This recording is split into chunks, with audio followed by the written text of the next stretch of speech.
నమస్తే నేను దేవి, welcome to story board. సార్వత్రిక ఎన్నికలు దగ్గర పడ్డాయి. దేశవ్యాప్తంగా ఎలక్షన్ మూడ్ వచ్చేసింది. అబ్ కీ బార్ 400 పార్ అంటోంది బీజేపీ. మరోవైపు ఇండియా కూటమి కూడా గట్టిగా తొడగొడుతోంది. ఏపీలో అసెంబ్లీ ఎన్నికల ప్రచారం ఊపందుకుంది. వైసీపీ కూటమి మధ్య హోరాహోరీ పోరు నడుస్తోంది. తెలంగాణలో లోక్సభ ఎన్నికల తరుణంలో త్రిముఖ పోరు కనిపిస్తోంది. మొత్తం మీద 2 నెలల పాటు ఎన్నికల జాతర ఉండే అవకాశం ఉంది. సార్వత్రిక ఎన్నికలకు జాతీయ రంగస్థలం రెడీ అయింది. హ్యాట్రిక్ గెలుపు కోసం బీజేపీ సర్వశక్తులు ఒడ్డుతోంది. అటు కాంగ్రెస్ కూడా గతానికి భిన్నంగా ప్రతిపక్షాలతో కలిసి ఇండియా కూటమిగా బరిలోకి దిగుతోంది. 2024 సార్వత్రిక ఎన్నికలకు అంతా సిద్ధమైంది. మొత్తం 7 దశల్లో 2 నెలల పాటు ఎన్నికలు జరగనున్నాయి. ఇప్పటికే తొలి దశ ఎన్నికలకు నోటిఫికేషన్ వచ్చేసింది. దీంతో పార్టీలు కూడా జోరు పెంచేస్తున్నాయి. 10 ఏళ్లుగా కేంద్రంలో అధికారంలో ఉన్న బీజేపీ అబ్ కీ బార్ 400 పార్ నినాదం ఎత్తుకుంది. బీజేపీకి సొంతంగా 370 సీట్లు, ఎన్డీఏకు 400కు పైగా సీట్లు రావాలని మోడీ టార్గెట్ పెట్టారు. అందుకు తగ్గట్టుగానే రాష్ట్రానికి ఒక వ్యూహంతో బీజేపీ ముందుకెళ్తోంది. ఈసారి దక్షిణాదిపై కూడా ప్రత్యేకంగా ఫోకస్ పెట్టింది. ఉత్తరాదిన ఊపున్నా దక్షిణాదిలో అనుకున్న ఫలితం రావడం లేదని ఈసారి బీజేపీ భిన్నమైన వ్యూహరచన చేసిందనే వాదన ఉంది. మరి ఆ వ్యూహం ఎంతవరకు వర్కౌట్ అవుతుందనేది చూడాలి. అటు కాంగ్రెస్ కూడా గత అనుభవాల నుంచి పాఠాలు నేర్చుకుంది. విపక్షాల్లో ఓట్ల చీలికను పరిమితం చేస్తూ ఇండియా కూటమి కట్టింది. రాహుల్ గాంధీ కూడా జోడో యాత్ర, జోడో న్యాయ యాత్రతో దేశమంతా పాదయాత్ర చేశారు. ఈసారి ఖచ్చితంగా మెరుగైన ఫలితాలొస్తాయని కాంగ్రెస్ అంచనా వేస్తోంది.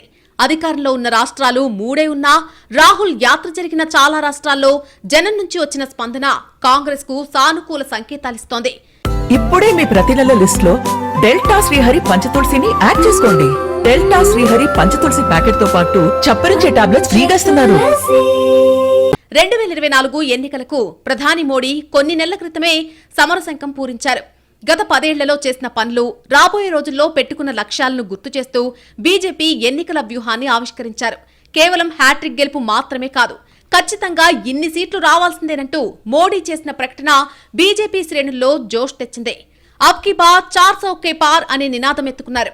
మోడీ ఆషామాషిగా ప్రకటన చేయలేదని, బీజేపీ ఒంటరిగా 370 సీట్లు గెలుచుకునేలా క్షేత్రస్థాయిలో వ్యూహం అమలవుతోందని కాషాయ పార్టీ నేతలు చెబుతున్నారు. ఎన్డీఏకు 400 సీట్లు దాటడం ఖాయమనే ధీమాతో ఉన్నారు. కాంగ్రెస్ లోక్సభ ఎన్నికల కోసం బాగా ప్రిపేర్ అయ్యామనే భావనలో ఉంది. రాహుల్ జోడో న్యాయ యాత్ర పూర్తయిందే. ఖర్గే క్యాడర్ సమావేశాలు పూర్తి చేశారు. మేనిఫెస్టో కమిటీ రాష్ట్రాల వారీగా పర్యటనలు చేసిందే. ఇలా ఓ పద్ధతి ప్రకారం ఎన్నికలకు సిద్ధమైందే. బీజేపీని గట్టిగా ప్రతిఘటించాలనే సంకల్పంతో కాంగ్రెస్ పనిచేస్తోంది. మోడీ ప్రారంభోత్సవాలతో అభివృద్ధి మంత్రం పఠిస్తూ ఉంటే రాహుల్ వరాల వర్షంతో సంక్షేమ రాగమందుకున్నారు. రామమందిర నిర్మాణాన్ని బీజేపీ ప్రధానాస్త్రంగా ఎన్నికల ప్రచారంలో ప్రయోగిస్తోంది. దీంతో పాటు ఆర్టికల్ 370 రద్దు, మహిళా రిజర్వేషన్ బిల్లుకు ఆమోదం లాంటి విషయాలను కూడా చాటుకుంటోంది. ఆర్థికంగా కూడా దేశం దూసుకుపోతుందనే ప్రచారం చేస్తోంది. మెరుగైన భారత్ కోసం 3వ మోడీ ప్రధాని కావాలని చెబుతోంది. కాంగ్రెస్ కూడా ప్రత్యామ్నాయ పాలన కావాలని ఎలుగెత్తుతోంది. మోడీ ఏకపక్ష విధానాలను ఎండగట్టే ప్రయత్నం చేస్తోంది. సీబీఐ, ఈడీ వ్యవహరిస్తున్న తీరును విమర్శిస్తోంది. యూ న్యాయ్, నారీ న్యాయ్, కిసాన్ న్యాయ్ పేరుతో అన్ని వర్గాలకు హామీలు కురిపిస్తూ ఆకట్టుకునే ప్రయత్నం చేస్తోంది. గత 2 ఎన్నికలతో పోలిస్తే ఈసారి ప్రతిపక్షం నుంచి ప్రతిఘటన పెరిగిందనే చెప్పాలి. ఈ పరిస్థితుల్లో దేశ ప్రజలు ఎలాంటి తీర్పిస్తారు అనేది చూడాల్సి ఉంది. 2024 ఎన్నికల్లో గెలుపే లక్ష్యంగా బీజేపీ భిన్నమైన వ్యూహాలు రచించింది. కొన్నిటిని ఇప్పటికే అమలు చేస్తుంది, మరికొన్నిటిని సరైన సమయం కోసం దాచి ఉంచింది. ఉత్తరాన పట్టు నిలుపుకోవడం, దక్షిణాన వీలైనన్ని ఎక్కువ సీట్లు సాధించడం కోసం బీజేపీ తీవ్రంగా ప్రయత్నిస్తోంది. ఇందుకోసం కొందరు పాత మిత్రుల్ని దగ్గరకు తీసుకుంది. మరికొన్ని మిత్రపక్షాలతో పొత్తు తెగదెంపులు చేసుకుంది. కొన్ని రాష్ట్రాల్లో అక్కడి పరిస్థితులకు తగ్గట్టుగా నిర్ణయాలు తీసుకున్నట్టు పైకి కనిపిస్తున్నా అంతర్లీనంగా అన్నింటి లక్ష్యం 2024 ఎన్నికల్లో గెలిపే అనేది కమలం పార్టీ వర్గాల మాట. కొత్త నేతల్ని సీఎం చేసినా, కొత్తగా కొన్ని సామాజిక వర్గాలను ఆకట్టుకునే ప్రయత్నం చేస్తున్నా, వేసే ప్రతి అడుగు, పన్నే ప్రతి వ్యూహం ఎన్డీఏ 400 సీట్లు దాటాలనే లక్ష్యం దిశగానే ఉన్నాయనే వాదన గట్టిగా వినిపిస్తోంది. కాంగ్రెస్ ఈసారి ఎలాగైనా మోడీని గద్దెదించాలనే పట్టుదలతో ఉంది. బీజేపీకి ఉన్న బలాలేంటో చూసిన కాంగ్రెస్ బలహీనతలపై ఫోకస్ చేసే ప్రయత్నం చేస్తోంది. గెలిచినా ఓడినా చివరి వరకు గట్టి పోటీ ఇవ్వాలనే ఉద్దేశంతో ఉంది. మోడీకి కాంగ్రెస్ దెబ్బేంటో రుచి చూపించాలని ఆ పార్టీ అగ్రనేతలతో పాటు క్యాడర్ కూడా భావిస్తున్నారు. కొన్ని రాష్ట్రాల్లో బీజేపీని ప్రతిఘటించి అధికారంలోకి వచ్చిన కాంగ్రెస్ అదే స్ఫూర్తితో సార్వత్రిక ఎన్నికల సమరానికి సిద్ధమైంది. అధికారంలో ఉన్న రాష్ట్రాల్లో విజయవంతమైన వ్యూహాలను లోక్సభ ఎన్నికల్లో ప్రయోగిస్తోంది. ఈసారి బీజేపీ కంటే ప్రచారంలో తామే ఓ అడుగు ముందున్నాము అనేది కాంగ్రెస్ ఫీలింగ్. ఎందుకంటే రాహుల్ ఇప్పటికే దేశవ్యాప్తంగా పాదయాత్ర చేసేశారు. అంటే ఒక రౌండ్ పూర్తయినట్టే. ఇకపై ఎన్నికల ప్రచార సభల్లో పాల్గొన్నా అది రెండో విడత ప్రచారమే అనేది కాంగ్రెస్ వర్గాల మాట. రాహుల్ ఇమేజ్ చాలా మారిందని, జనం కూడా రాహుల్ను భిన్నంగా చూస్తారని, గతంలో మాదిరిగా బీజేపీకి రేసంత తేలిక కాదని కాంగ్రెస్ ధీమాగా ఉంది. ఈసారి సార్వత్రిక ఎన్నికల స్కెడ్యూల్ విడుదలకు ముందే ఈసీ గురించి వేడి రాజుకుంది. ఓ ఎన్నికల కమిషనర్ రాజీనామా చేయడం చర్చనీయాంశమైందే. అంతకుముందే ఎన్నికల కమిషనర్ పోస్ట్ ఖాళీగా ఉంది. 2 ఎన్నికల కమిషనర్లు లేకుండా కేవలం సీఈసీ మాత్రమే ఎన్నికలు నిర్వహిస్తారా అనే ప్రశ్నలొచ్చాయి. అయితే ఇదేదో వివాదమయ్యేలా ఉందని కేంద్రం త్వరగానే స్పందించింది. 48 గంటల్లో 2 ఎన్నికల కమిషనర్లను ఎంపిక చేసింది. ఎంపిక విధానంపై ప్రతిపక్షాలు అభ్యంతరం వ్యక్తం చేశాయి. కోర్టు కూడా ఎన్నికల కమిషనర్ల నియామకంపై స్టే ఇవ్వడానికి నిరాకరిస్తూనే అనుసరించిన పద్ధతిపై ప్రశ్నలు సంధించింది. చివరకు షెడ్యూల్ రావడంతో ఆ వివాదం సద్దుమణిగి 7 విడతల్లో ఎన్నికల గురించి చర్చ మొదలైంది. 2 నెలల పాటు సుదీర్ఘంగా జరగనున్న ఎన్నికల సమరానికి అన్ని పార్టీలు తయారవుతున్నాయి. కాంగ్రెస్, బీజేపీతో పాటు ప్రాంతీయ పార్టీలు కూడా తమ బలమేంటో చూపించాలని ప్రయత్నిస్తున్నాయి. బీజేపీకి కంచుకోటగా మారిన హిందీ హార్ట్లాండ్లో ఈసారి ఫలితం ఎలా ఉంటుందనే ఆసక్తి అందరిలో ఉంది. బెంగాల్లో సందేశ్ ఖాళీ గొడవ, తమిళనాడులో బీజేపీ మార్క్ వ్యూహాలతో కథ మారుతుందా లేదా అనేది కూడా చూడాల్సి ఉంది. ఒడిశాలో మొదట బీజేడీతో పొత్తుకు చర్చలు జరిపిన బీజేపీ తర్వాత ఒంటరి పోటీకి సిద్ధం కావడం వెనుక కూడా అనూహ్యమైన నిర్ణయమే ఉంది. ఈ ఎత్తు వెనుక వ్యూహమేంటి అనేది కూడా పోలింగ్ సమయంలోనే తేలాల్సి ఉంది. కాంగ్రెస్ పాలిత రాష్ట్రాల్లో హస్తం పార్టీ పట్టు నిలుపుకుంటుందా, బీజేపీ పుంజుకుంటుందా అనేది కూడా చర్చనీయాంశమే. అదే సమయంలో బీజేపీ పాలిత రాష్ట్రాల ఓటర్లు ఎలాంటి తీర్పిస్తారనేది కూడా చూడాల్సి ఉంది. దేశంలో సార్వత్రిక ఎన్నికలపై ప్రపంచ దేశాలన్నీ దృష్టి పెట్టాయి. మోడీ ప్రధాని కావడం ఖాయమేనని బీజేపీ బల్లగుద్ది చెబుతోంది. అదేం కాదు, కూటమి షాకిస్తుంది చూసుకోండి అని ప్రతిపక్షాలు సవాల్ చేస్తున్నాయి. మమ్మల్ని విస్మరించొద్దని ప్రాంతీయ పార్టీలు కూడా అలర్ట్ సైరన్ మోగిస్తున్నాయి. మరి లోక్సభ ఎన్నికల్లో ఎలాంటి ఫలితాలొస్తాయి? వచ్చే ఫలితం రాజకీయాల్ని ఏ మలుపు తిప్పుతుంది అనేది ఆసక్తికరం. సార్వత్రిక ఎన్నికలు విస్తృతమైన అంశాల ప్రాతిపదికన జరుగుతున్నాయి. బీజేపీ మరోసారి భావోద్వేగాలు, జాతీయ భావాలను ముడిపెట్టే పనిలో బిజీగా ఉంది. కాంగ్రెస్ ప్రజా సమస్యలు ఫోకస్ అయ్యేలా చూస్తోంది. ఎవరి ఎజెండా జనంలోకి బాగా వెళ్తుందనేది విజేతను నిర్ణయించనుంది. అంతా బాగుందని చెప్పే బీజేపీ వాదనకు ఏదో తేడా ఉందంటున్న కాంగ్రెస్ ప్రచారానికి రెండిటికీ మధ్య యుద్ధమే జరుగుతోంది. బీజేపీ మోడీ సభలకొచ్చే జనాన్ని చూపిస్తుంటే కాంగ్రెస్ రాహుల్ యాత్రలకొచ్చిన జనాన్ని చూపిస్తున్నారు. ఎవరికి వారు జనబలం తమకే ఉందని చెప్పుకుంటున్నాయి. కానీ వచ్చిన జనమంతా ఓటేస్తారా? కొత్త ఓటర్లు ఎవరి పక్షాన ఉంటారు? మహిళలు ఎవరిని ఆశీర్వదించబోతున్నారు? అన్నదాతలు ఏం చేస్తారు అనేదే కీలకమని విశ్లేషకులు చెబుతున్నారు. ఎన్నికలపై ప్రతి పార్టీకి అంచనాలుంటాయి. ఎవరి లెక్కలు వారికి పక్కానే అనిపిస్తాయి. తమ వ్యూహాలకు తిరుగులేదనే నమ్మకంతోనే నేతలుంటారు. కానీ ఓటర్ల నాడి పట్టడం అంత సులభమైతే కాదు. ఓటరు ఎప్పుడు ఏ అంశానికి ఎలా రియాక్ట్ అవుతారో చెప్పడం కష్టం. పోలింగ్ రోజు ఏమైనా జరగొచ్చని పార్టీలు అంచనాలు వేస్తాయి. 7 దశల్లో జరగనున్న ఎన్నికల్లో అన్ని దశల్లోనూ అవే అంశాలు పనిచేస్తాయా? దశ దశకు వ్యూహం మార్చుకోవాల్సిన అవసరం వస్తుందా అనే ప్రశ్నలు కూడా లేకపోలేదు. ఆయా దశల్లో పోలింగ్ జరిగే రాష్ట్రాలని బట్టి సరికొత్త ప్రచారాస్త్రాలు, ఎన్నికల అంశాలు దూసుకొచ్చే అవకాశం ఎప్పుడూ ఉంటుంది. అయితే 7 దశల్లోనూ కొన్ని అంశాలు కామన్ గా పనిచేస్తాయని, కొన్ని అంశాలు మాత్రమే మారుతాయనేది మరో చర్చ. కేవలం పాలన విధానాల మీదే ఎన్నికల ప్రచారం జరిగే అవకాశం లేదు. గత చరిత్ర, నేతల ట్రాక్ రికార్డ్, అధికారంలోకొస్తే ఏం చేస్తారు, ఇవన్నీ ఓటర్ల మనసులో ముద్రపడేలా పార్టీలు గట్టిగా ప్రయత్నిస్తాయనడంలో ఎలాంటి సందేహం లేదు. ఏపీలో అసెంబ్లీ ఎన్నికల ప్రచారం ఉధృతమైంది. సీఎం జగన్ సిద్ధం సభలు పూర్తి చేసి మేమంతా సిద్ధం బస్సు యాత్రకు రెడీ అయ్యారు. ఇటు చంద్రబాబు కూడా ప్రజాగళం పేరుతో జనంలోకి వెళుతున్నారు. జనసేనాని పవన్ పిఠాపురం నుంచి ప్రచారం మొదలు పెడుతున్నారు. ఏపీలో అసెంబ్లీ ఎన్నికల యుద్ధానికి ప్రధాన పార్టీలు రెడీ అయ్యాయి. ప్రతిపక్షాల కంటే ముందే ఎన్నికల సన్నద్ధతను మొదలుపెట్టిన జగన్ ప్రతి అంశంలోనూ ఒక అడుగు ముందే ఉన్నారు. విడతల వారీగా అభ్యర్థుల్ని మార్చిన జగన్ రాష్ట్రంలోని 4 ప్రాంతాల్లో పెద్ద ఎత్తున సిద్ధం సభలు నిర్వహించారు. సిద్ధం సభలు విజయవంతం కావడంతో వైసీపీ ఉత్సాహంగా ఉంది. బుధవారం నుంచి మేమంతా సిద్ధం పేరుతో బస్సు యాత్రకు జగన్ రెడీ అయ్యారు. సిద్ధం సభలు జరగని జిల్లాల్లో జరిగే బస్సు యాత్రలో పార్లమెంటు నియోజకవర్గానికి ఒక బహిరంగ సభ నిర్వహిస్తారు. ఆలస్యంగా పొత్తులు ఖరారు చేసుకున్న టీడీపీ, జనసేన, బీజేపీ కూటమిలో సీట్లు, అభ్యర్థుల సంగతి ఇంకా తేలలేదు. టీడీపీ, జనసేన మెజార్టీ స్థానాలపై క్లారిటీ ఇచ్చినా కొన్ని సీట్లు బీజేపీ నిర్ణయంతో ముడిపడి ఉన్నాయి. ఓవైపు వైసీపీ ప్రచారం మొదలు పెడుతుంటే కూటమిలో సీట్లు, అభ్యర్థులు తేలకపోవడంపై 3 పార్టీలు క్యాడర్లో ప్రశ్నలు కనిపిస్తున్నాయి. అయితే జగన్ బస్సు యాత్రకు పోటీగా చంద్రబాబు కూడా ప్రజాగళం పేరుతో జనంలోకి వెళ్లాలని నిర్ణయించుకున్నారు. ఈ నెల 30న పిఠాపురం నుంచి పవన్ కళ్యాణ్ ప్రచారం మొదలు పెట్టబోతున్నారు. వైసీపీని గద్దె దించుతామంటున్న కూటమి నేతలు ఏపీ భవిష్యత్తు కోసం కూటమిని గెలిపించాలని చెబుతున్నారు. ఇప్పుడే మీ ప్రతి నెల లిస్ట్ లో డెల్టా శ్రీహరి పంచతులసిని యాడ్ చేసుకోండి. డెల్టా శ్రీహరి పంచతులసి ప్యాకెట్ తో పాటు చప్పరించే టాబ్లెట్స్ ఫ్రీగా ఇస్తున్నారు. జగన్ తో 3 బలమైన పార్టీలు తలపడుతున్నాయి. ఒక్కడితో 3 యుద్ధం చేస్తున్నారు. షెడ్యూల్ విడుదలైన దగ్గర నుంచి రాష్ట్రంలో అసలు సిసలు యుద్ధం మొదలైంది.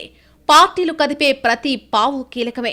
ఎవరు ఏం చేసినా ఎన్నికల్లో విజయమే లక్ష్యంగా ఎత్తులేస్తారు. ఇక వ్యూహ ప్రతివ్యూహాలు కాకరేపడం ఖాయంగా కనిపిస్తోంది. షెడ్యూల్కు ముందు ఏం జరిగిందనేది వేరే సంగతి. కానీ షెడ్యూల్ విడుదలైన దగ్గర నుంచి పోలింగ్ వరకు ప్రతిరోజు కీలకమే. ప్రతి నిమిషం విలువైందే అంటున్నాయి పార్టీలు. ఇప్పటికే వ్యూహాల అమలు మొదలైందని చెబుతున్నాయి. ఎన్నికలంటే ఒక్కరు మాత్రమే పోటీ పడేవి కాదు. ఇక్కడ చాలా పార్టీలు రంగంలో ఉంటాయి. ముఖ్యంగా ప్రధాన ప్రత్యర్థిపై ఎప్పుడూ ఓ కన్నేసి ఉంచాలి. మన వ్యూహం ఎలా ఉన్నా ప్రత్యర్థి వ్యూహాలకు అనుగుణంగా వాటిని మార్చుకోవాల్సి ఉంటుంది. ఏపీలో గత 10 ఏళ్లుగా బీజేపీ భిన్నమైన రాజకీయం చేసింది. 2014లో టీడీపీ, జనసేనతో పొత్తు పెట్టుకుంది. పర్వాలేదనే ఫలితాలొచ్చాయి. 2019లో ఒంటరిగా బరిలోకి దిగి 100 కంటే తక్కువ ఓట్లు సంపాదించుకుంది. ఏపీకి హోదా ఇవ్వలేదనే కోపంతో ఏపీ ప్రజలు బీజేపీ మీద కోపంతో ఉన్నారనే వాదన కూడా ఉంది. ఇలాంటి తరుణంలో పొత్తులపై తర్జన భర్జనలు చేసి ఎట్టకేలకు గ్రీన్ సిగ్నల్ ఇచ్చిందనే చర్చ జరుగుతోంది. రాజకీయాల్లో ఇష్టాయిష్టాలకు తావుండదు. ఎప్పటికప్పుడు పార్టీల అవసరాలే పొత్తుల్ని నిర్ణయిస్తాయనే వాదన ఎప్పటినుంచో ఉంది. అందుకు అనుగుణంగానే ఏపీలో పొత్తులు కుదిరాయనే చర్చ జరుగుతోంది. ఏపీ అసెంబ్లీ ఎన్నికలకు ప్రధాన పార్టీలు సిద్ధమవుతున్నాయి. ఎలాగైనా అధికారంలోకి రావాలనే లక్ష్యంతో పావులు కదుపుతున్నాయి. జనం ఆదరణ పొందడం కోసం కుస్తీ పడుతున్నాయి. ఎక్కడా పొరపాట్లు జరగకుండా జాగ్రత్త పడుతున్నాయి. గత అనుభవాలు దృష్టిలో పెట్టుకుని వ్యూహరచన చేస్తున్నాయి. ప్రచార వ్యూహాల్లో కొత్తదనం కోసం తాపత్రయపడుతున్నాయి. మూస ధోరణులు వర్కౌట్ కావనే ఉద్దేశంతో ఆలోచిస్తున్నాయి. ఇప్పటికే ఖరారైన వ్యూహాల్ని కూడా 1కి 2 సార్లు సరిచూసుకుంటున్నాయి. ఎక్కడా ప్రత్యర్థికి ఛాన్స్ ఇవ్వకూడదనే ఉద్దేశంతో కనిపిస్తున్నాయి. ఏపీలో రాజకీయం డైనమిక్గా ఉంటుంది. ఎప్పుడు ఏ టర్న్ తీసుకుంటుందో చెప్పడం కష్టం. ఇక్కడి ఓటర్లకు రాజకీయ పరిణితి ఎక్కువ. కీలెరిగి వాత పెట్టే అలవాటుంది. అందుకే ఏ పార్టీ కూడా పూర్తి ధీమాతో లేదు. అలాగని ఏ పార్టీ కూడా పూర్తిగా ఆశలు వదులుకోవడం లేదు. ఎవరికి వారే గరిష్ట ప్రయత్నాలు చేస్తున్నారు. శక్తి వంచన లేకుండా ఎన్నికలకు సిద్ధమవుతున్నారు. ఫలితం సంగతి తర్వాత కార్యాచరణలో తేడా ఉండొద్దని తెగ కష్టపడుతున్నాయి పార్టీలు. ఎవరేమనుకున్నా తామే గెలుస్తామని ప్రతి పార్టీ భావిస్తోంది. తమ వ్యూహాలు తమకున్నాయనే ధీమాతో ఉంది. జనస్పందనను బట్టి వ్యూహాలు మార్చుకోవాల్సి రావచ్చు. అవసరమైతే మొత్తం పని మొదటి నుంచి మొదలు పెట్టాల్సి రావచ్చు. దేనికైనా రెడీ అంటున్నాయి పార్టీలు. ప్లాన్ ఏ ఉన్నా ముందు జాగ్రత్తగా ప్లాన్ బి రెడీ చేసుకుంటున్నాయి. చేసిన పని మళ్లీ చేయాల్సిన పరిస్థితి రాకుండా జాగ్రత్త పడుతున్నాయి. ఎవరికి వారే లెక్కలు వేసుకుంటున్నారు. జనం మూడ్ గమనిస్తున్నారు. ఎప్పుడేం జరగొచ్చో అంచనాలు వేసుకుంటున్నారు. సరికొత్త వ్యూహాలకు ఉన్న అవకాశాలని బేరీజ్ వేసుకుంటున్నారు. ఫలితాల్ని ఎక్కువగా ప్రభావితం చేసే చిన్న మార్పులేంటో ఆరా తీస్తున్నాయి. ప్రజాదరణను ఎప్పటికప్పుడు సరిచూసుకుంటున్నాయి. ప్రతి పార్టీ ఇంటా బయట సమస్యలు లేకుండా జాగ్రత్త పడుతోంది. ప్రత్యర్థులు తమ వ్యూహాన్ని భగ్నం చేయకుండా చూసుకుంటోంది. ఇప్పటిదాకా జరిగిందేదో జరిగిపోయింది. ఇప్పటికీ తప్పులు సరిదిద్దుకునే టైం ఉందనే లెక్కలో ఉన్నాయి పార్టీలు. అడుగడుగునా అప్రమత్తంగా ఉండాలని ఫిక్స్ అయ్యాయి. ప్రత్యర్థికి అవకాశం ఇవ్వకూడదనే వ్యూహరచన చేస్తున్నాయి.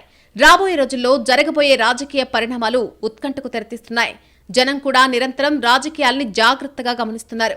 రోజువారీ రాజకీయాల్ని బట్టి ఓటింగ్ ఉంటుందనే వాదన కూడా వినిపిస్తోంది. మరి ఓటర్లు ఎలాంటి వ్యూహంతో పోలింగ్ డే రోజు వ్యవహరిస్తారు అనేది కూడా ఆసక్తికరమే. నేతలు, పార్టీలు చేస్తున్న ఫీట్లు చూస్తున్న ఓటర్లు ఎవరి వైపు మొక్కుతారు, ఎవరికి బుద్ధి చెబుతారు అనేది కూడా తేలాల్సి ఉంది. వై నాట్ 175 అనేది జగన్ ప్రశ్న. 160కి పైగా సీట్లు కూటమికి అనేది చంద్రబాబు మాట. 2 పక్షాల హోరాహోరీ పోరాటంలో ఫలితం ఎలా ఉంటుందనేది తేలాల్సి ఉంది. ఎవరు గెలిచినా స్వల్ప మెజార్టీయేననే వాదన గట్టిగా వినిపిస్తోంది. కానీ ఏ పార్టీ కూడా ఈ వాదనతో ఏకీభవించడం లేదు. ఎవరికి వారే ఏకపక్ష విజయంపై నమ్మకంగా ఉన్నారు. మరి గ్రౌండ్లో ఎవరికి అనుకూలత ఉందనేది తేలాల్సిన ప్రశ్న. ఏపీలో స్కీమ్ల లబ్ధిదారులు ఏం ఆలోచిస్తున్నారు, రైతులు మహిళలు ఎటువైపు మొగ్గుతారు, యువత ఆలోచన ఎలా ఉంది అనేది ఎన్నికల ఫలితాల్ని ప్రభావితం చేసే అవకాశం ఉంది. ఈసారి విభజన హామీలపై పెద్దగా చర్చ జరగడం లేదు. కానీ విభజన హామీల గురించి జనం ఏం ఆలోచిస్తున్నారు అనేది మాత్రం కీలకమనే విశ్లేషణలున్నాయి. రాజధాని, పోలవరం అంశాలు కూడా ఎవరి పుట్టి ముంచుతాయి, ఎవరిని తేల్చుతాయి అనే విషయాలు తేలాల్సి ఉంది. పార్టీల ఓటు బ్యాంకు లెక్కలు కూడా ఆసక్తికరంగానే ఉన్నాయి.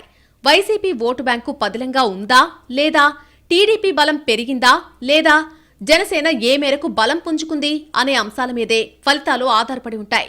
ఏపీ అసెంబ్లీ ఎన్నికల ఫలితాలపై దేశం దృష్టి కేంద్రీకృతమైంది. ఇక్కడ వచ్చే ఫలితంపై ఎక్కడలేని ఆసక్తి కనిపిస్తోంది. ఏపీలో ఓటర్లంతా ఒకే తీర్పిస్తారా, ప్రాంతాల వారీగా పార్టీలకు మొగ్గుంటుందా అనేది మరో ప్రశ్న. ఏపీ ఓటర్ల నాడి మీద ప్రతి పార్టీకి భిన్న అభిప్రాయాలున్నాయి. కానీ అసలు ఫలితం ఏమిటనేది మాత్రం ప్రస్తుతానికి సస్పెన్సే. ఏపీలో పార్లమెంట్ ఎన్నికల ఫలితాల మీద కూడా ఆసక్తికర చర్చ జరుగుతోంది. తెలంగాణలో లోక్సభ ఎన్నికల్లో సత్తా చాటడానికి ప్రధాన పార్టీలు సిద్ధమయ్యాయి. త్రిముఖ పోటీలో బలం నిరూపించుకోవాలని ఆరాటపడుతున్నాయి. ఎవరికి వారే తమవైన వ్యూహాలతో ప్రచార బరిలో దూకడానికి రెడీ అయ్యారు. తెలంగాణలో అసెంబ్లీ ఎన్నికల్లో త్రిముఖ పోటీ అనే ప్రచారం గట్టిగా జరిగింది. కానీ పోలింగ్ రోజున కాంగ్రెస్, బీఆర్ఎస్ హోరాహోరీగా తలపడ్డాయి. బీజేపీ కొన్ని నియోజకవర్గాల్లోనే గట్టి పోటీ ఇచ్చింది. అసెంబ్లీ ఎన్నికలు ముగిసిన నెలల వ్యవధిలో జరుగుతున్న లోక్సభ ఎన్నికల్లోనూ అదే పరిస్థితి ఉంటుందనే వాదనకు అవకాశం లేదంటున్నారు. లోక్సభ ఎన్నికల్లో 3 పార్టీలు గట్టిగా పోరాడతాయనే అంచనాలున్నాయి. పోలింగ్ సమయానికి కాంగ్రెస్, బీజేపీ మధ్య అసలైన యుద్ధం జరుగుతుందనే అంచనాలున్నాయి. అంత మాత్రాన బీఆర్ఎస్ ను తీసి పారేయలేమనేది మరో లెక్క. లోక్సభ ఎన్నికలకు అధికార పార్టీ కాంగ్రెస్, ప్రతిపక్ష పార్టీలు బీఆర్ఎస్, బీజేపీ సిద్ధమయ్యాయి. అభ్యర్థుల్ని ఖరారు చేసుకుని ప్రచార రంగంలోకి దిగుతున్నాయి. మెజారిటీ సీట్లు రావాలని కాంగ్రెస్, 2 అంకెల సీట్ల కోసం బీజేపీ, సత్తా చాటాలని బీఆర్ఎస్ చూస్తున్నాయి. లోక్సభ ఎన్నికల్లో జాతీయ అంశాలతో పాటు కృష్ణా జలాలు, కాళేశ్వరం, అప్పులు, పథకాలు లాంటి అంశాలు ఎవరికి ప్లస్, ఎవరికి మైనస్ అనే చర్చ జరుగుతోంది. ప్రధాన పార్టీలు వలస నేతలకే పెద్దపీట వేసి టికెట్లివ్వడం కొత్త పరిణామం. ఈ సంగతి ఎవరి పుట్టి ముంచుతుంది, ఎవరిని తేల్చుతుంది అనేది ఆసక్తి రేపుతున్న అంశం. తెలంగాణలో మొత్తం 17 పార్లమెంటు స్థానాలున్నాయి. ఎంఐఎంకు పట్టున్న హైదరాబాద్ స్థానం వదిలేస్తే మిగతా 16 స్థానాల్లో తమ సత్తా చూపాలని ప్రధాన పార్టీలు గట్టిగా ప్రయత్నిస్తున్నాయి. బీజేపీ అయితే ఎంఐఎం కంచుకోటను కూడా బద్దలు కొడతామనే నమ్మకం ప్రదర్శిస్తోంది. ప్రతి పార్టీ అభ్యర్థుల ఎంపికలో అన్ని రకాల వ్యూహాలు రచించింది. సామాజిక సమీకరణాలు, బలాబలాలు, ప్రత్యర్థుల బలహీనతలు అన్నీ లెక్కలేసుకున్నాయి. అంది వచ్చిన ఏ అవకాశాన్ని వదలకుండా జాగ్రత్త పడ్డాయి. ప్రచార బరిలో ఏ పార్టీ ఎలాంటి వ్యూహంతో వెళ్తుందనేది చూడాల్సి ఉంది. ఒక్కసారి ప్రచార సభలు మొదలైతే కానీ పార్టీల అసలు వ్యూహాలేంటో బయటపడే అవకాశం లేదు. అసెంబ్లీ ఎన్నికల ఫలితాల ఆధారంగానే లోక్సభ ఫలితాలు అంచనాలు వేసే పరిస్థితి లేదు. అసెంబ్లీకి పూర్తి భిన్నమైన ఫలితాలు పార్లమెంట్ ఎన్నికలకు ఇచ్చినటువంటి చరిత్ర తెలంగాణ ఓటర్లకుందే. అందుకని ఎమ్మెల్యేల సంఖ్యను నమ్ముకుని ఎంపీ సీట్లు లెక్కలేసుకుంటే కుదరదని ప్రతి పార్టీకి క్లారిటీ ఉంది. ఎవ్వరూ అతి విశ్వాసానికి పోకుండా క్షేత్రస్థాయిలో గట్టిగా పోరాడాలని ఫిక్స్ అయ్యారు. అసెంబ్లీ ఎన్నికలను కాసేపు మైండ్లో నుంచి పక్కన పెట్టి కొత్తగా ఎన్నికలకు సిద్ధమవుతున్నామనే కోణంలో ఆలోచిస్తున్నాయి అన్ని పార్టీలు. పాత బ్యాగేజీలతో పనికాదని కొత్త వ్యూహాలకు పదును పెడుతున్నాయి. ఉత్తర తెలంగాణ ఓటెటు, దక్షిణ తెలంగాణ మొగ్గు ఎవరివైపు అనేవి ఆసక్తి రేపుతున్న ప్రశ్నలు. మరీ ముఖ్యంగా జీహెచ్ఎంసీ పరిధిలో ఓటర్లు ఈసారి ఏం చేస్తారో అనేది తేలాల్సి ఉంది. తెలంగాణ ఓటర్లు మరోసారి అధికార పార్టీకి ఎలక్టిస్తారా, లేకపోతే ప్రతిపక్షాలకే జలకిస్తారా అనే చర్చ జరుగుతోంది. రకరకాల సర్వేల్లో భిన్నమైన అంచనాలు వస్తూ ఉండడంతో దేన్ని నమ్మే పరిస్థితి లేదు. పార్లమెంట్ ఎన్నికల తరుణంలో క్షేత్రస్థాయిలోనూ ఓటర్ల నాడి తేలిగ్గా దొరకడం లేదు. అసెంబ్లీ ఎన్నికల సమయంలో కాస్తైనా ఓపెన్ అయిన ఓటర్లు ఈసారి చాలా గుంబనంగా ఉన్నారు. కాంగ్రెస్ పాలనపై సంతృప్తిగా ఉన్నారా, బీజేపీకి జై కొడతారా, బీఆర్ఎస్ ను అక్కున చేర్చుకుంటారా అనేది చూడాల్సిన విషయం. తెలంగాణలో లోక్సభ ఎన్నికలకు పూర్తి స్థాయి ప్రచారం ఇంకా మొదలు కాలేదు. పార్టీలు అడపాదడపా సభలు మాత్రమే నిర్వహించాయి. ఒక్కసారి క్యాంపెయిన్ ఊపందుకుంటే ఓటర్ల మొగ్గు ఏటో క్లారిటీ వస్తుందేమో అనే చర్చ జరుగుతోంది. కానీ తెలంగాణ పార్లమెంట్ ఎన్నికల ఫలితాలు సంక్లిష్టంగానే ఉంటాయని, ఏకపక్షంగా ఉండకపోవచ్చనే వాదన మరోవైపు వినిపిస్తోంది. అదేం కాదు, మాకే మెజార్టీ సీట్లొస్తాయని ప్రధాన పార్టీలు మరోవైపు చెప్పుకుంటున్నాయి. మరి ఓటర్లు ఎవరిని కరుణిస్తారో అనేది చూడాల్సి ఉంది. రాష్ట్ర వ్యాప్తంగా తమ గతి ఏంటని అన్ని పార్టీల్లో అలజడి మొదలైంది. ఆచీతూచి వ్యూహరచన చేసే పనిలో పడ్డాయి. గతంలో మాదిరిగా పడికట్టు సూత్రాలు పనిచేయవని, సరికొత్త వ్యూహాలు రూపొందించడం, ఎప్పటికప్పుడు డైనమిక్ యాక్షన్ ప్లాన్ ఉండడం అవసరమని గుర్తించాయి. ఇప్పుడు తెలంగాణలో రాజకీయాన్ని ఒక పార్టీ శాసించే పరిస్థితి కనిపించడం లేదు. ప్రజల ఎజెండా కూడా ఎప్పటికప్పుడు మారిపోతోంది. ప్రతి ఎన్నికకు కొత్త అంశాలు వెలుగు చూస్తున్నాయి. అప్పటిదాకా ప్రాధాన్యత లేని అంశం ఒక్కసారిగా లైమ్లైట్లోకి వస్తుంది. చాలా ఇంపార్టెంట్ అనుకున్న ఇష్యూ సైడ్ అయిపోతోంది. ప్రజల నాడి పట్టడం అంత తేలిక కాదని అందరికీ తెలిసొచ్చింది. అధికార పార్టీ, ప్రతిపక్ష పార్టీలు ఏవీ ప్రజల ఆలోచనకు దగ్గరగా లేవనే చర్చ కూడా ఉంది. అందరూ పంతా మార్చుకోవాల్సిందే. ఎప్పటిలాగా రొడ్డుకొట్టుడు రాజకీయం నడిచే స్థితి లేదు. నేతల మాటల కంటే జరుగుతున్న పరిణామాలపై సొంత విశ్లేషణలే ఓటర్ల మనసును ప్రభావితం చేస్తున్నాయి. ఏ వ్యూహం పన్నాలో, ఏ పాచిక పారుతుందో తెలియడం లేదు. ఇప్పటి వరకు జరిగిన పరిణామాల్ని పరిశీలిస్తే అన్నీ ఆకస్మికంగానే జరిగాయి. జరిగే వాటికి రియాక్ట్ కావడం తప్ప పార్టీలకు ప్లాన్ చేసే వ్యవధి కూడా ఉండడం లేదు. మరి ఇదే పరిస్థితి ఎన్నికల దాకా ఉంటుందా? భవిష్యత్తులో సీన్ మారుతుందా అనేది తేలాలి. ప్రజాభిప్రాయాన్ని సేకరించడం, ప్రత్యర్థుల వ్యూహాలు గమనించడం, సొంత వ్యూహాలు సమీక్షించుకోవడం, ఇలా పార్టీలు తీరిక లేకుండా ఉన్నాయి. భవిష్యత్తులో ఏం జరుగుతుందో ఎవ్వరూ ఊహించే పరిస్థితి లేదు. పోలింగ్ సమయానికి చిన్న చిన్న విషయాలు కూడా పెద్ద మలుపు తిప్పొచ్చు. ఆ అవకాశం ప్రజాస్వామ్యంలో ఎప్పుడూ ఉంటుంది. ప్రస్తుతం తెలంగాణ రాజకీయాలు చాలా చిత్రంగా ఉన్నాయి. పైకి చూడ్డానికి చాలా సింపుల్గా కనిపిస్తున్నా కాస్త లోతుగా చూస్తే ఎన్నో సంక్లిష్టతలు కనిపిస్తాయి. ఇక్కడ సమయానుకూలంగా తెరపైకి వచ్చే అంశాలే సడన్ గా కీలక పాత్ర పోషిస్తాయి. ఎవరు ఈ అంశాలని సమర్థవంతంగా ఉపయోగించుకుంటే వారు ఆ సమయానికి పై చేయి సాధిస్తారు. ఓ పార్టీ ఒకసారి పై చేయి సాధిస్తే మరోసారి మరో పార్టీకి ఛాన్స్ వస్తుంది. ఓటర్లు కూడా చాలా డైనమిక్ గా ఉంటారు. ఎప్పుడు ఎవరి వైపు మొగ్గుతారో చెప్పడం కష్టమే. ప్రధాన పార్టీలు వేటికవే సొంత బలం పెంచుకుంటున్నాయి. ఎవరి వ్యూహమేంటో అంతు చిక్కడం లేదు. ఓటర్ నాడి సంక్లిష్టంగా ఉన్నప్పుడు ఎప్పుడైనా ఏమైనా జరగొచ్చు. వ్యూహాలు ఇప్పుడే రివీల్ చేయడానికి ఏ పార్టీ సిద్ధంగా లేదు. అయితే తామే గెలుస్తున్నాం, ప్లాన్ రెడీగా ఉందని ప్రత్యర్థుల్ని కన్ఫ్యూజ్ చేస్తున్నాయి. గేమ్ కంటే గేమ్ ప్లాన్ కీలకంగా మారే అవకాశాలున్న తరుణంలో గేమ్ మేనేజ్మెంట్ జాగ్రత్తగా చేయాలని భావిస్తున్నాయి. తెలంగాణలో సెంటిమెంట్కు ఓట్లు పడతాయి, స్కీములకు ఓట్లు పడతాయి. అదే సమయంలో రాష్ట్రం అనుకున్నట్టుగా లేదనే ఒక కొత్త రకం ఓటర్లు తయారయ్యారు. వీరిని ఆకర్షించడం అన్ని పార్టీలకు కత్తి మీద సామే. వీళ్లు అధికార పార్టీకి వ్యతిరేకం కాదు, ప్రతిపక్షాల సానుభూతిపరులు కాదు. కానీ విధానాల ప్రాతిపదికన స్పందిస్తారు. ఎన్నికల నాటికి కీలక విధానాలపై పార్టీల ప్రకటనల్ని బట్టి ఓటు వేయొచ్చు. వీరు ఏం చేస్తారనేది ఫలితాల్ని కీలక మలుపు తిప్పే అంశం కావచ్చు.